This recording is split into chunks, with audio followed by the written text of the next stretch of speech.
আমি যদি হিষ্ট্ৰিকেল পাৰ্সপেক্টিভটো চাওঁ, আমি পশু চিকিৎসা বিজ্ঞান মহাবিদ্যালয় আমি যেতিয়া প্ৰথমতে অসম ভেটেনাৰী কলেজ আছিলোঁ, তেতিয়া আমি এখন ইণ্ডিপেণ্ডেণ্ট কলেজ আছিলোঁ। তাৰপিছত আমি অসম কৃষি বিশ্ববিদ্যালয়লৈকে সংযোজন হ'ল।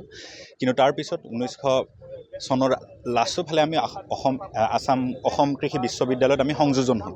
কিন্তু এতিয়া যিহেতু আমি বিদ্যুৎ চন্দন ডেকাদেৱ, তেওঁ আমাৰ উপাচাৰ্য মহোদয়। আজি তেওঁৰ বিষয়ে আমাৰ ক'বলৈ এটাই কথা, মানে যিহেতু তেওঁ মুৰব্বী, আমাৰ যিহেতু তেওঁ দেউতা সদৃশ মানুহ, গতিকে তেওঁ যাতে আগভাগ লৈ আমি যিবিলাক আমি এতিয়া ছিনিয়ৰ জুনিয়ৰ ল'ৰাবিলাকেও যেনেকৈ ছ'চিয়েল মিডিয়াত বিভিন্ন ধৰণৰ বস্তু দেখিবলৈ পায়, আমি সিমান নাজানো। কিন্তু আমি এইটো কাৰণে হতবম্ব হওঁ যে আমাৰ যিখিনি কাম চলি আছে, আমি ইউনিভাৰ্চিটি হ'বলৈ এটা ইনফ্ৰাষ্ট্ৰাকচাৰ লাগে। সেই ইনফ্ৰাষ্ট্ৰাকচাৰখিনি হ'লেহে আমি এটা ইউনিভাৰ্চিটি এখন আমি পৰিগণিত হ'ব পাৰিম। গতিকে তেওঁলৈ আমাৰ এটাই প্ৰতিবেদন, এটাই অনুৰোধ, এই আমাৰ শান্তিপূৰ্ণ প্ৰতিবাদৰ যোগেদি যাতে তেওঁ আগৰণুৱা হৈ আমাৰ এই কামখিনি অতি সোনকালে কৰি দিয়ক। আমি ষ্টুডেণ্ট ফেমিলি, ষ্টুডেণ্ট ফেটাৰ্নিটিৰ ফালৰ পৰা যাতে আমি আমাৰ ইউনিভাৰ্চিটিখন সম্পূৰ্ণভাৱে পাওঁ।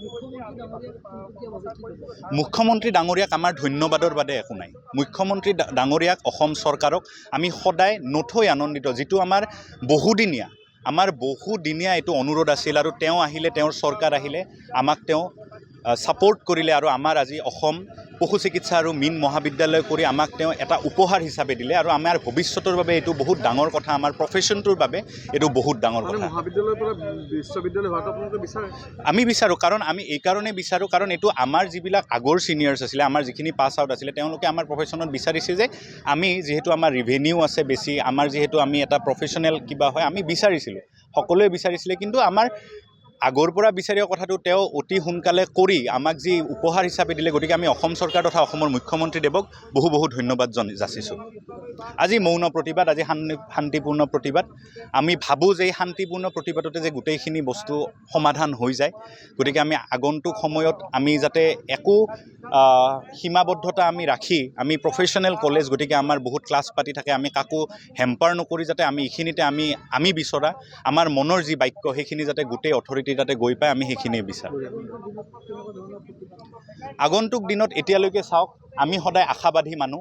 আমি ভাবিছোঁ, আমি এতিয়াই ভাবি লৈছোঁ, আজি এই মুহূৰ্ততে আমাৰ গোটেইখিনি বস্তু ভাল হৈ যাব, সীমা সমাধান গোটেইখিনি হৈ যাব। যদি আগন্তুক দিনত লাগে, সেইমতে আমি বিভিন্ন ধৰণৰ পদক্ষেপ ল'ম। আমি যদি হিষ্ট্ৰিকেল পাৰ্সপেক্টিভটো চাওঁ, আমি পশু চিকিৎসা বিজ্ঞান মহাবিদ্যালয় আমি যেতিয়া প্ৰথমতে অসম ভেটেনাৰী কলেজ আছিলোঁ, তেতিয়া আমি এখন ইণ্ডিপেণ্ডেণ্ট কলেজ আছিলোঁ। তাৰপিছত আমি অসম কৃষি বিশ্ববিদ্যালয়লৈকে সংযোজন হ'ল।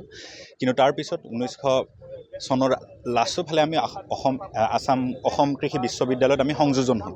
কিন্তু এতিয়া যিহেতু আমি বিদ্যুৎ চন্দন ডেকাদেৱ, তেওঁ আমাৰ উপাচাৰ্য মহোদয়। আজি তেওঁৰ বিষয়ে আমাৰ ক'বলৈ এটাই কথা, মানে যিহেতু তেওঁ মুৰব্বী, আমাৰ যিহেতু তেওঁ দেউতা সদৃশ মানুহ, গতিকে তেওঁ যাতে আগভাগ লৈ আমি এতিয়া ছিনিয়ৰ জুনিয়ৰ ল'ৰাবিলাকেও যেনেকৈ ছ'চিয়েল মিডিয়াত বিভিন্ন ধৰণৰ বস্তু দেখিবলৈ পায়, আমি সিমান নাজানো। কিন্তু আমি এইটো কাৰণে হতবম্ব হওঁ যে আমাৰ যিখিনি কাম চলি আছে, আমি ইউনিভাৰ্চিটি হ'বলৈ এটা ইনফ্ৰাষ্ট্ৰাকচাৰ লাগে।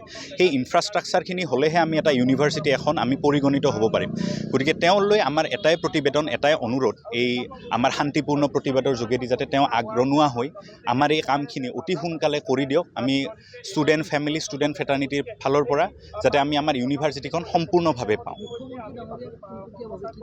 মুখ্যমন্ত্ৰী ডাঙৰীয়াক আমাৰ ধন্যবাদৰ বাদে একো নাই। মুখ্যমন্ত্ৰী ডাঙৰীয়াক, অসম চৰকাৰক আমি সদায় নথৈ আনন্দিত। যিটো আমাৰ বহুদিনীয়া এইটো অনুৰোধ আছিল, আৰু তেওঁ আহিলে, তেওঁৰ চৰকাৰ আহিলে, আমাক তেওঁ ছাপোৰ্ট কৰিলে, আৰু আমাৰ আজি অসম পশু চিকিৎসা আৰু মীন মহাবিদ্যালয় কৰি আমাক তেওঁ এটা উপহাৰ হিচাপে দিলে। আৰু আমাৰ ভৱিষ্যতৰ বাবে এইটো বহুত ডাঙৰ কথা, আমাৰ প্ৰফেশ্যনটোৰ বাবে এইটো বহুত ডাঙৰ কথা। মহাবিদ্যালয়ৰ পৰা বিশ্ববিদ্যালয় হোৱাটো আপোনালোকে বিচাৰে? আমি বিচাৰোঁ, কাৰণ আমি এই কাৰণেই বিচাৰোঁ, কাৰণ এইটো আমাৰ যিবিলাক আগৰ ছিনিয়ৰ্ছ আছিলে, আমাৰ যিখিনি পাছ আউট আছিলে, তেওঁলোকে আমাৰ প্ৰফেশ্যনত বিচাৰিছে যে আমি যিহেতু আমাৰ ৰিভেনিউ আছে বেছি, আমাৰ যিহেতু আমি এটা প্ৰফেশ্যনেল কিবা হয়, আমি বিচাৰিছিলোঁ, সকলোৱে বিচাৰিছিলে। কিন্তু আমাৰ আগৰ পৰা বিচাৰি কথাটো তেওঁ অতি সোনকালে কৰি আমাক যি উপহাৰ হিচাপে দিলে, গতিকে আমি অসম চৰকাৰ তথা অসমৰ মুখ্যমন্ত্ৰীদেৱক বহু ধন্যবাদ যাচিছোঁ। আজি মৌন প্ৰতিবাদ, আজি শান্তিপূৰ্ণ প্ৰতিবাদ। আমি ভাবোঁ যে এই শান্তিপূৰ্ণ প্ৰতিবাদতে যে গোটেইখিনি বস্তু সমাধান হৈ যায়। গতিকে আমি আগন্তুক সময়ত আমি যাতে একো সীমাবদ্ধতা আমি ৰাখি, আমি প্ৰফেশ্যনেল কলেজ, গতিকে আমাৰ বহুত ক্লাছ পাতি থাকে, আমি কাকো হেম্পাৰ নকৰি যাতে আমি এইখিনিতে আমি বিচৰা আমাৰ মনৰ যি বাক্য, সেইখিনি যাতে গোটেই অথৰিটি তাতে গৈ পায়, আমি সেইখিনিয়ে বিচাৰোঁ। আগন্তুক দিনত এতিয়ালৈকে চাওক, আমি সদায় আশাবাদী মানুহ। আমি ভাবিছোঁ, আমি এতিয়াই ভাবি লৈছোঁ আজি এই মুহূৰ্ততে আমাৰ গোটেইখিনি বস্তু ভাল হৈ যাব। সীমা সমাধান গোটেইখিনি হৈ যাব। যদি আগন্তুক দিনত লাগে সেইমতে আমি বিভিন্ন ধৰণৰ পদক্ষেপ ল'ম। যিকোনো খবৰৰ বাবে যোগাযোগ কৰক 7099017330 লগতে 7099017110 নম্বৰত।